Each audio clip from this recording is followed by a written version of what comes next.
9장 20절부터 23절 말씀입니다. 창세기 9장 20절부터 23절 우리 같이 합독하시겠습니다. 시작합니다. 노아가 농사를 시작하여 포도나무를 심었더니 포도주를 마시고 취하여 그 장막 안에서 벌거벗은지라. 가나안의 아버지 함이 그의 아버지의 하체를 보고 밖으로 나가서 그의 두 형제에게 알림해 셈과 야벳이 옷을 가져다가 자기들의 어깨에 메고 뒷걸음쳐 들어가서 그의 아버지의 하체를 덮었으며 그들이 얼굴을 돌이키고 그들의 아버지의 하체를 보지 아니하였더라. 아멘. 네, 우리 2026년 교회표 같이 한번 외치시고 시작하십시다. 은혜를 네, 한 번 더 하십시다. 은혜를 할렐루야. 네, 우리 좌우로 옆 사람 보시면서 이렇게 한번 인사하십시다. 그런 교회 같이 만듭시다. 할렐루야. 감사합니다. 2024년 재작년이죠. 10월 15일에 영국의 유력 일간지인 이 가디언지에서 현대 사회를 이렇게 진단을 했습니다. 오늘날 우리가 살아가는 이 시대를 캔슬 컬처. 이 캔슬 컬처가 뭐냐? 이걸 국립국어원에서는 등돌림 문화로 이렇게 말을 만들었습니다. 등돌림 문화. 여러분 옆에 계신 분이 나에게 등을 확 이렇게 보이고 다른 사람하고만 이야기를 하면 기분이 좋으십니까? 안 좋으십니까? 예, 기분이 뭐 좋으신 분도 있을 거예요. 뭐 나는 독고다이다. 독고다이 이거 일본어인가? 그런데 나는 뭐 독불장군이다. 뭐 전혀 사람 신경 안 쓴다. 그런 분들은 기분이 뭐 괜찮을 수 있지만 웬만하면 왜 나한테 저렇게 등을 돌리고 있지? 이런 생각이 들거든요, 여러분. 그런데 이 캔슬 컬처라는 말이 어디에서 나왔느냐 하면 대부분 여러분 그 유명한 연예인들 혹은 공인들이 그 사람들도 실수를 합니까 안 합니까? 실수를 하잖아요. 그래서 그들이 논란이 되는 어떤 행동이나 말을 하게 되면 꼬마 따르던 그 팬들이 등을 확 돌리고 그래서 그 사람을 지지하고 따르던 데서 그 우리 SNS 이런 거에 보면은 팔로잉을 하지 않습니까? 근데 그걸 취소하는 거, 그걸 끊어버린단 말입니다. 그래서 캔슬 컬처라는 말이 생겨났습니다. 그래서 오늘날 이 현대 사회를 이 사람들이 얼마나 이런 실수나 잘못에 대해서 우리가 포용하지 못하는가, 그것을 단적으로 보여주는 이 단어가 바로 이 캔슬 컬처라는 단어입니다. 여러분 이제는 클릭 한 번이면 폰에서 휴대폰으로 한 번만 누르면 저 지구 반대편에 있는 사람의 일거수일투족도 우리가 다 볼 수 있는 그런 시대가 되었습니다. 옆 사람에게 한번 알려주십시다. 조심하세요. 누가 보고 있습니다. 예, 여러분 누가 보고 있습니다. 누가 봐도 봅니다. 예전에는 뭐 이런 말씀 드려서 좀 그렇습니다만은 예전에는 왜 바람 피우는 사람들이 바람 피우기가 좀 쉬웠어요. 왜? 보는 데 사람들이 많지 않았거든요. 이제는 보는 사람이 너무 많아. 곳곳에 CCTV가 다 설치가 되어 있죠. 사람들이 우연찮게 자기 이렇게 카메라로 찍는데 거기에 보니까 내 남편이 내 아내가 이런 일들이 여러분 심심찮게 일어나거든요. 조심해야 됩니다. 누군가가 봐도 보고 있습니다. 그런데 그 이야기를 하려고 하는 것이 아니라 여러분 사람들이 남의 허물을 발견하면 그걸 덮어주기보다는 어떻게 합니까? 사진으로 찍어가지고 SNS에다 올리고 그러면서 거기에 대해서 비난하고 이런 일들이 우리 주변에서 최근에 정말 허다하게 일어나는 그런 일입니다.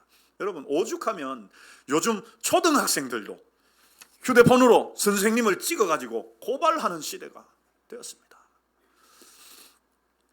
정의구현이라는 명목 아래에서 타인의 수치를 까발리는 것에서 쾌감을 느끼는 시대.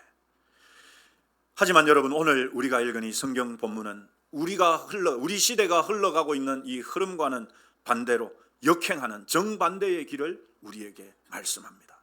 홍수 심판이 끝나고 방주에서 나온 노아는요 농사를 짓습니다. 포도 농사를 또 지었습니다. 여러분 그것은 잘못입니까? 아닙니까? 노아가 농사를 지은 것은 잘못이 아닙니다. 아무 문제가 없습니다. 그런데 정작 문제는 그 다음에 일어납니다. 성경이 어떻게 말씀하시느냐? 같이 읽겠습니다. 시작합니다. 포도주를 마시고 취하여 그 장막 안에서 벌거벗은지라. 포도주를 조금만 마셨으면 됐을 텐데 취하도록 마셨나 봐요, 여러분. 그러니까 몸에서 열이 났든지 뭐 아무튼 옷을 다 벗어버리고 그렇게 그 장막 안에서 벌거벗고 자고 있었던 것이죠.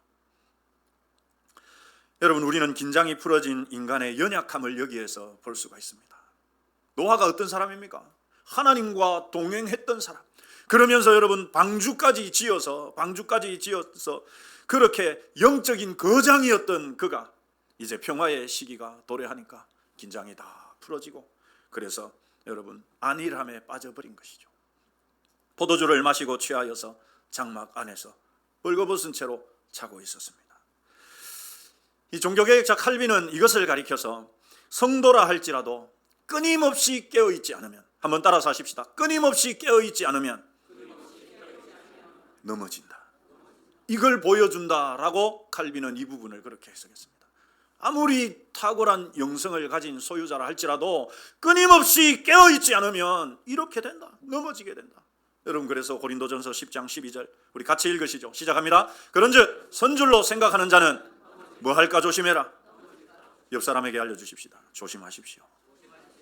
아까는 누가 보기 때문에 조심하는데 이번에는요, 넘어질 수 있습니다. 여러분, 제일 위험한 사람이 어떤 사람이냐? 나는 올바르다, 나는 깨끗하다, 나는 건강하다 하는 사람들. 왜? 그런 사람은 넘어질 수 있다. 여러분, 넘어진 사람이 넘어집니까? 서 있는 사람이 넘어집니까? 그거는 뭐 삼척동자도 안 해요.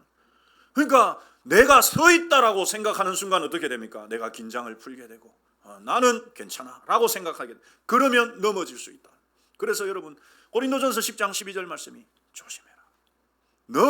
서 있다고 생각할수록 넘어질까를 조심해야 된다. 이렇게 우리에게 이야기하는 것이죠. 여러분, 노아도 넘어졌습니다. 그 노아가 어떤 사람인데요? 당대에 노아는 의인이요, 당대에 어떤 자라? 완전한 자라. 의인일 뿐만 아니라 완전하다고 평가받았던 노아도 넘어졌다면 하물며 여러분, 저와 여러분이야 얼마나 더 넘어지기 쉽지 않겠습니까? 우리가 믿음의 옷깃을 여미고 늘 깨어 있어야 하는 이유가 바로 여기에 있습니다. 우리 옆 사람 손을 한번 잡아주시면서 한 번 더 하십시다. 깨어 있읍시다. 여러분, 참 이 말이 우리가 말은 많이 하지만 참 쉽지 않습니다. 깨어 있는가. 그런데 더 큰 문제가 이제 여기서 일어나죠. 노아가 술이 취해서 벌거벗고 자고 있는 것, 그것도 여러분 참 문제긴 하지만 더 큰 문제가 일어납니다. 우리 본문 22절 같이 읽겠습니다. 시작합니다. 가나안의 아버지 함이 그의 아버지의 하체를 보고 밖으로 나가서 그의 두 형제에게 알림해. 여러분, 우리가 그냥 단순하게 그저 겉으로만 이 말씀을 읽으면 이게 뭐 어때서 뭐 얼마든지 장막 안에, 아버지 장막 안에 들어갔다가 아버지가 그렇게 하고 나와서 어이구 아버지 다 벗고 자고 있더라 말한 거, 그거 아무런 문제가 될 것 같지 않습니다. 그런데 여러분, 함의 죄가 무엇인지를 제가 방금 함의 잘못이라고 하지 않고 함의 죄가 라고 말씀을 드렸죠. 함의 죄가 무엇인지를 이 성경 본문은 단어를 통해서 우리에게 알려줍니다. 왜 그러냐? 여러분, 함이 그냥 우연하게 혹은 단순하게 본 것은 그건 잘못도 아니고 죄도 아닙니다. 왜요?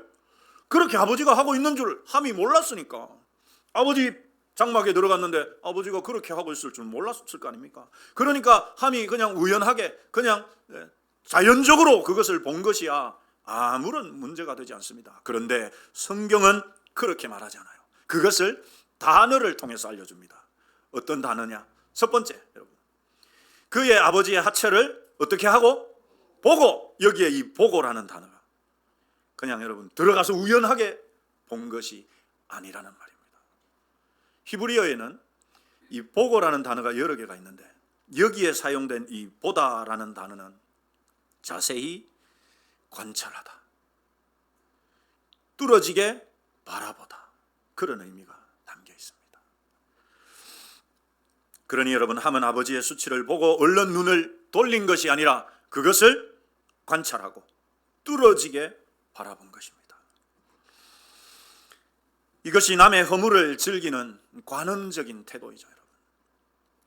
그런데 함의 잘못은, 여러분, 제가 지금 여기에서는 함의 죄라고 안 하고 잘못이라고 했죠. 함의 잘못은 그것을 넘어서 죄로 나갑니다. 왜 그러냐? 함은 다른 두 형제에게 그것을 알리죠. 그가 아버지의 하체를 주목하고 집중해서 본 것은 잘못입니다. 이것은 실수가 아니에요. 그것은 잘못입니다. 그런데 그가 밖으로 나가서 형제들에게 알린 것은 그 잘못을 넘어선 범죄입니다. 왜 그러냐? 성경이 그것을 알려주거든요. 여기에 여러분 그의 두 형제에게 알림해라고 하는 이 단어는 단순하게 야 아버지 다 벗고 자더라, 다 벗고 있더라 이렇게 말한 것이 아니라는 말입니다. 여기에 알리다라는 이 단어는 기자가 어떤 사건에 대해서 심층 취재해가지고 보도한다, 그런 의미가 담겨 있어요. 그러니 여러분 함은 그냥 단순하게 형제들에게 말한 것이 아니에요. 거기에는 함의 의도가 담겨 있었습니다. 어떤 의도일까요? 아버지의 권위를 짓밟는 행위. 어쩌면 그것을 통해서 자기의 권위를 높이려고 했는지 그것은 알 수가 없습니다. 그러나 문제는 함의 행위는 아버지의 권위를 깎아내리고 아버지의 이 수치를 가십거리로 만드는 폭력이자 조롱이었습니다. 그래서 여러분 제가 이것이 잘못이 아니라 죄라고 말하는 것입니다. 함은 우선 잘못을 했어요. 어떤 잘못을 했습니까? 보다라고 하는 이 단어. 그냥 단순히 어이쿠야 하고 나온 것이 아니란 말이죠. 그리고는 그것을 형제들에게 나가서 자세하게 보도하듯이 전달했습니다. 여러분 이것은 오늘날 우리가 남의 허물을 보았을 때 취하는 태도와 너무 닮아 있지 않습니까? 그런데 여러분 이 함의 말을 들은 형 셈과 동생 야벳은 전혀 다르게 행동하죠. 우리 오늘 본문 23절 같이 읽겠습니다. 시작합니다. 셈과 야벳이 옷을 가져다가 자기들의 어깨에 메고 뒷걸음쳐 들어가서 그들의 아버지의 하체를 덮었으며 그들이 얼굴을 돌이키고 그들의 아버지의 하체를 보지 아니하였더라. 아멘. 여러분 이들은 함과는 전혀 다릅니다. 이 짧은 한 절 속에 이들이 이 한 행동을 통해서 많은 교훈을 우리에게 전해줍니다. 우선 여러분 이들은 옷을 취하죠. 자기들의 옷을 취했습니다. 여기에 옷이라는 이 단어는 겉옷을 말하죠. 그냥 뭐 티셔츠 그런 게 아니고 겉옷, 망토. 이들은 누군가가 해결해 주기를 기다리지 않았습니다. 자기들의 겉옷으로 아버지의 수치를 가려줄 도구를 삼은 것이죠. 여러분 우리 한번 따라서 하십시다. 사랑에는 반드시 수고가 따른다. 여러분 그저 사랑이라는 것은 구경하는 것이 아니에요. 모든 사람들이 하는 이야기를 듣고서 구경하는 것이 아니란 말이죠. 바로 그 허물을 덮어줄 옷을 준비하는 것이 사랑입니다. 사랑에는 헌신과 수고가 필요하죠.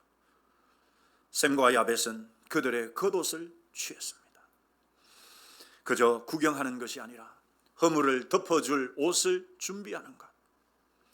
두 번째로 이들은 그것을 어깨에 매죠. 여러분 어깨에 매면 손으로 들고 들어갔다라고 말하지 않고 어깨에 맸다라고 표현하죠.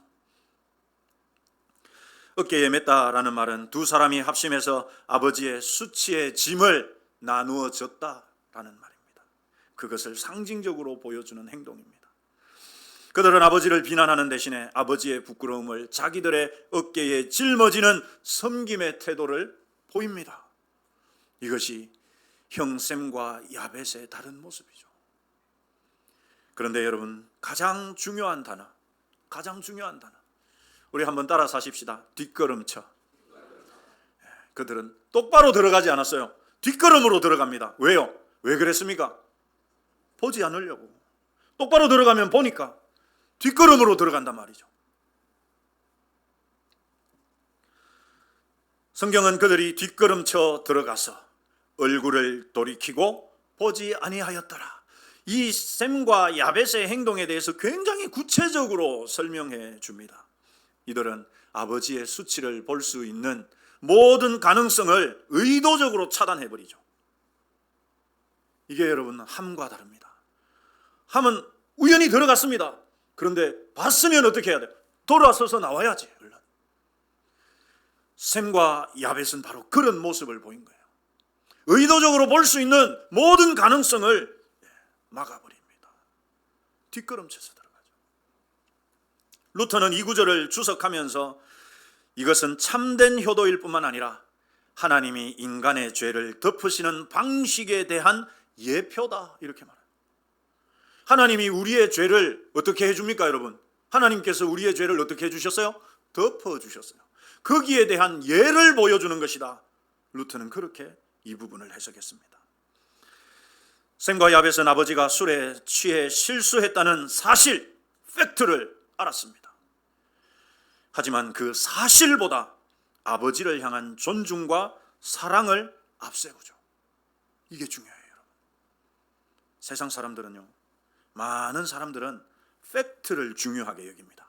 사실을 중요하게 여깁니다. 누가 실수했다는 사실, 누가 잘못했다는 사실을 알면 어떻게 하느냐? 그때부터 비난과 정죄의 폭격을 쏟아붓습니다.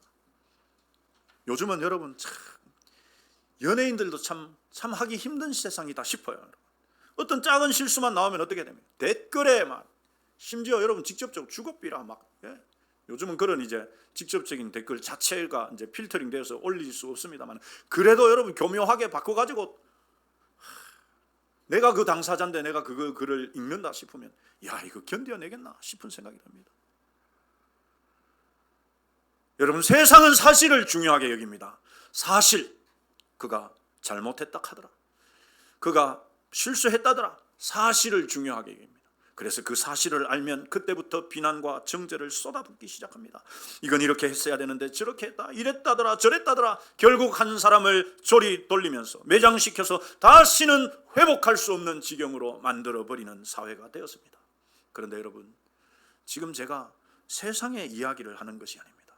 교회 안에서 일어나는 일을 말씀드리는 것입니다. 함은 여러분 세상 밖의 사람이 아니잖아요. 노아의 가족이었습니다. 형제였어요. 자식이고 형제였습니다. 여전히 함과 같이 이렇게 말하기를 좋아하는 분들이 여러분 오늘날 교회 안에도 여전히 존재하고 있습니다. 사랑하는 성도 여러분, 저와 여러분은 사실보다 한 걸음 더 나가야 합니다. 사실보다 한 걸음 더 나가는 것이 여러분 무엇일까요? 함의 걸음을 멈추는 것입니다. 함이 걸어갔던 그 걸음을 멈추는 거예요. 아니, 함이 걸어갔던 그 걸음을 뒷걸음쳐서 되돌려 주는 것입니다. 함이 나아갔던 그 걸음을 뒷걸음으로 걸어서 그것을 덮어주고 허물을 가려주고 덮어주는 것이죠. 여러분, 세계를 제패했던 알렉산더, 아마 한두 분 다 들어보셨을 것이고 알고 있으실 것입니다. 그 알렉산더 대왕에게는 컴플렉스가 하나 있었습니다. 그게 뭐냐? 수많은 전쟁을 하다 보니까 이마에서부터 눈을 지나서 뺨까지 깊은 흉터가 있었습니다. 이 수많은 전쟁에서 승리하면서 그 전쟁의 영광의 상처죠. 그런데 여러분, 정작 거울을 볼 때마다 흉측하기 그지없는 것입니다. 그런데 문제는 어느 당시에 유명한 화가가 이 알렉산더 대왕의 초상화를 그리게 된 것입니다. 고민을 안 할 수 없는 거예요. 사실대로 그 흉터를 넣어서 그리자니 왕의 존엄을, 왕의 위엄을 해치는 것이 될 것이고, 그렇다고 그 흉터를 없는 걸로 빼버리려고 하니까 거짓된 그림이, 거짓 예술 작품이 될 것이고, 그래서 이 화가가 고민을 하다가 어떻게 했느냐? 여러분, 어떻게 했느냐? 이렇게 합니다. 알렉산더가 책상에 앉아서 턱을 꼬이고 이마를 이렇게 짚으면서 깊은 사색에 빠져있는 초상화를 그린 거예요. 요즘 여러분 AI가 얼마나 좋은지, 이게 어디 그림이 있는 게 아니거든요. 제가 알렉산더 대왕이 탁자를 짚고 고민하고 있고 이 화가가 그 그리는 모습을 그려줘 이랬더니 참 대단하죠, 여러분. 이 그림을 그려. 전 저 화가도 대단하다 싶지만 AI도 대단하다 싶더라고요. 여러분, 이것을 이렇게 이마를 짚고 있는 그 그림, 자연스럽게 왕의 손가락이 그 흉터를 가리게 만들었죠. 왕의 위엄은 살리면서 왕의 수치인 흉터는 자연스럽게 가려주었습니다. 여러분, 이것이 은혜입니다. 이것이 은혜. 사랑은 거짓말을 하지 않습니다. 그렇다고 그의 허물을 드러내지도 않습니다. 여러분, 이게 중요합니다. 사랑은 거짓말을 하지 않아요. 그러나 그렇다고 해서 그의 허물을 까발리지도 않는다. 상대를 가장 아름답게 그려주기 위해서 그의 흉터 위에 손을 얹어 덮어주는 기술, 이게 여러분 사랑입니다. 셈과 야벳은 그런 의미에서 바로 사랑의 화가였던 것이죠. 이들의 행동에는 더 깊은 신학적인 의미가 있습니다. 우리 23절을 한 번 더 같이 읽어보십시다. 시작합니다. 셈과 야벳이 옷을 가져다가 자기들의 어깨에 메고 뒷걸음쳐 들어가서 그들의 아버지의 하체를 어떻게 했으며? 덮었으며. 여러분, 이 단어는 모세가 성막을 완성했을 때 하나님의 영광의 구름이 그 성막을 쫙 덮을 때 사용된 단어예요. 솔로몬이 성전을 완공하고 난 다음에 하나님의 영광이 그 성전 안에 가득 들어차는 그런 모습과 같은 것이죠. 다윗은 이 단어를, 똑같은 단어를 이렇게 사용했습니다. 시편 32편 1절 시작합니다. 허물의 사함을 받고 자신의 죄가 어떻게 된 자가? 가려진 자가. 여기에 죄가 가려졌다, 가리다라는 이 단어와 이 셈과 야벳이 덮었다라는 단어가 똑같은 단어입니다. 죄를 용서받는 것은 하나님의 은혜가 우리 죄를 덮어버리는 것이죠. 하나님의 은혜가 우리의 죄를 가려버리는 것입니다. 우리의 많은 죄가 예수님의 보혈로 다 덮여지는 것, 이것이 여러분, 저와 여러분이 구원받은, 용서받은 은혜입니다. 요한복음 8장에는 간음하다가 현장에서 잡힌 여인의 사건이 나오죠. 여기에도 똑같은 일이 나옵니다. 당시에 그 여인을 끌고 온 서기관과 바리새인들은 함과 같았습니다. 그들은 그 여인을 끌고 와서 그 여인의 수치를 발견하자마자 그 여인을 군중 앞에 끌고 와서 예수님에게 이렇게 말합니다. 예수여, 선생이여, 이 여자가 간음하다가 현장에서 잡혔나이다. 여러분, 이들의 말이 거짓입니까? 진실입니까? 진실입니다. 사실입니다. 팩트입니다. 이들은 거짓말하지 않습니다. 간음하다가 현장에서 잡혀온 그 여인, 선생이여, 이 여자가 간음하다가 현장에서 잡혔나이다. 여기에 그 어디에 여러분 거짓말이 있습니까? 없습니다. 서기관과 바리새인들은 사실을 말합니다. 이게 중요해요, 여러분. 서기관과 바리새인들은 사실을 말해요. 없는 말 지어서 하면 나쁜 놈들이지. 그런데 이들은 사실을 말한단 말이죠. 그리고 율법대로 돌을 들어서 이 여인을 치려고 합니다. 뿐만이 아니죠. 이 사실을 가지고 예수님을 올가매려는 악한 계획까지도 가졌습니다. 예수님 어떻게 하십니까? 우리가 이미 다 알아요. 예수님이 만약에 함과 같이 했다, 이 여인은 살아남지 못했을 것입니다. 예수님은 함의 길이 아니라 셈과 야벳의 길을 걸어가십니다. 마치 노아의 두 아들들이 뒷걸음치듯이 주님은 그들을 정죄하는 시선 앞에서 몸을 낮추시고 땅에 글을 쓰십니다. 그리고는 이내 말씀하시죠. 너희 중에 죄 없는 자가 먼저 돌을 치라. 함처럼 남의 허물을 들추어내는 자들의 양심이 찔려가지고 다 돌을 내려놓고 떠나가 버렸습니다. 예수님도, 여러분, 예수님이 이 여인의 죄를 아셨을까요? 몰랐을까요? 이거 중요합니다, 여러분. 예수님이 이 여인의 죄를 아셨습니까? 모르셨습니까? 아셨습니다. 비단 서기관과 바리새인들이 직접 고발 안 해도 우리 예수님 다 아시죠? 고발까지 했으니 더 알죠, 분명하게.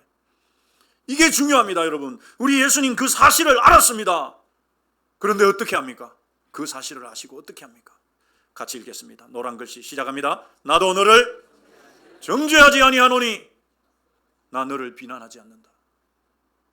내가 그거 덮어주마. 물론 여러분, 예수님이 덮어주니까 우리도 덮어줘야 되니까 잘못을 막 마음껏 저지르자, 혹은 막 무조건 용서하자, 그런 의미는 아닌 거 아시죠, 여러분? 그러나 예수님은 분명 그 사실을 아셨어요. 이 여인의 죄를 아셨어요. 그러나 예수님은 정죄 대신에 용서의 옷으로 그녀를 가려주십니다. 덮어주십니다. 사랑하는 성도 여러분, 이것이 십자가입니다. 예수님은 우리가 받아야 할 수치를 대신 당하시고 당신의 의의 옷을 벗어서 우리에게 덮어주셨습니다. 우리에게 입혀주셨습니다. 이것이 여러분 우리가 얻은 구원입니다. 예수님이 함처럼 다 까발리고 우리를 정죄했다면 우리 중에 어느 누구도 이 자리에 있을 수 있는 사람은 아무도 없습니다. 예수님은 우리가 받아야 할 수치와 모욕을 대신 받으시고 그래서 십자가에서 대신 벌거벗으시고 그 옷을 벗어서 우리에게 의의 옷으로 입혀주셨습니다. 오늘날 교회와 가정과 사회가 무너지는 이유는요, 함과 같은 사람이 많아졌기 때문입니다. 그것 봐라, 저 인간 저거 내가 언젠가 저럴 줄 알았어. 그게 사실이래. 그래서 여러분 결국 한 사람이 매장당하고 교회가 떠나가고 교회 안에 분란이 일어나고, 여러분 정의의 사돈인 양 남의 허물을 덜추어내고 그 사실을 전파하는 사람은 많습니다. 그러나 그것은 정의가 아니라 또 다른 죄악입니다. 여러분 이것을 우리가 잘 기억해야 됩니다. 세상은 뭐라고 말하느냐? 사실을 밝히는 것이 정의라고 말합니다. 물론 여러분 우리도 사실은 알아야 돼요. 그러나 거기에서 멈추면 세상과 다를 바가 없잖아요. 그 사실을 알았으면 어떻게 하느냐? 어떻게 하느냐? 따라서 하십시다. 가려주고. 다 같이 좀 따라서 해주십시오. 가려주고 덮어주라. 이게 여러분 하나님이 가르쳐 주시는 정의입니다. 세상의 정의는 사실을 덜쳐내서 비난하고 정죄하고 그래서 그 사람을 매장시켜 버리는 것이 정의라고 말해요. 그러나 교회는 그래서는 안 됩니다. 왜요? 하나님은 그것을 정의라고 말하지 않기 때문에, 하나님은 가려주는 것을, 덮어주는 것을 정의라고 말하시기 때문에. 여러분 함은 사실을 말했어요. 함이 어디 거짓말했습니까? 아니요, 그는 사실을 말했습니다. 그러나 그와 그의 후손은 하나님의 저주를 받습니다. 셈과 야벳은 그 사실을 알고서 그것을 가려주고 덮어주죠. 그들은 복을 받습니다. 이것이 하나님의 정의입니다. 세상은 사실을 드러내서 정죄하고 비난하는 것을 정의라고 말하지만 하나님은 덮어주고 가려주는 것이 정의다라고 말씀합니다. 저와 여러분이 바로 이 하나님의 덮어줌의 은혜, 가려줌의 은혜를 받았습니다. 저와 여러분이 그 은혜를 받았습니다. 그렇다면 여러분, 저와 여러분이 하나님으로부터 그 덮어줌의 은혜를 받았어요. 그러면 이제 우리 어떻게 해야 될까요? 어떻게 해야 될까요? 그 덮어줌의 은혜를 어떻게 해요? 흐르게 하는 사람이 돼야죠. 좌우로 인사하십시다. 흘려보냅시다. 뭐를요? 덮어줌을 흘려보냅시다. 이 덮어줌의 은혜가 저와 여러분에게 충만하시고 그리고 그것을 흘려보내시는 저와 여러분 되시기를 축원합니다. 우리 마지막으로 베드로전서 4장 8절 말씀을 읽고 마치겠습니다. 시작합니다. 무엇보다 서로 어떻게 사랑하라고요? 어떻게? 뜨겁게 서로 사랑하래요. 우리가 서로 뜨겁게 사랑하래요. 그 뜨겁게 사랑하는 것이 뭔데요? 여러분 그 뜨겁게 사랑하는 것이 뭐라고 말씀합니까? 죄를 어떻게 하는 거? 덮어주는 거. 죄를 덮어주는 것이 뜨겁게 해서. 야야 김 집사가 이랬다더라 저랬다더라 이게 아니고 내가 그걸 알았어. 그러면 덮어주는 거. 그것이 뜨겁게 서로 사랑하는. 저와 여러분이 우리 교회 안에서 서로 뜨겁게 사랑하는 분들 되시기를 주님의 이름으로 축원합니다. 여러분 우리 이 시간 찬송가 303장 같이 찬송하시겠습니다.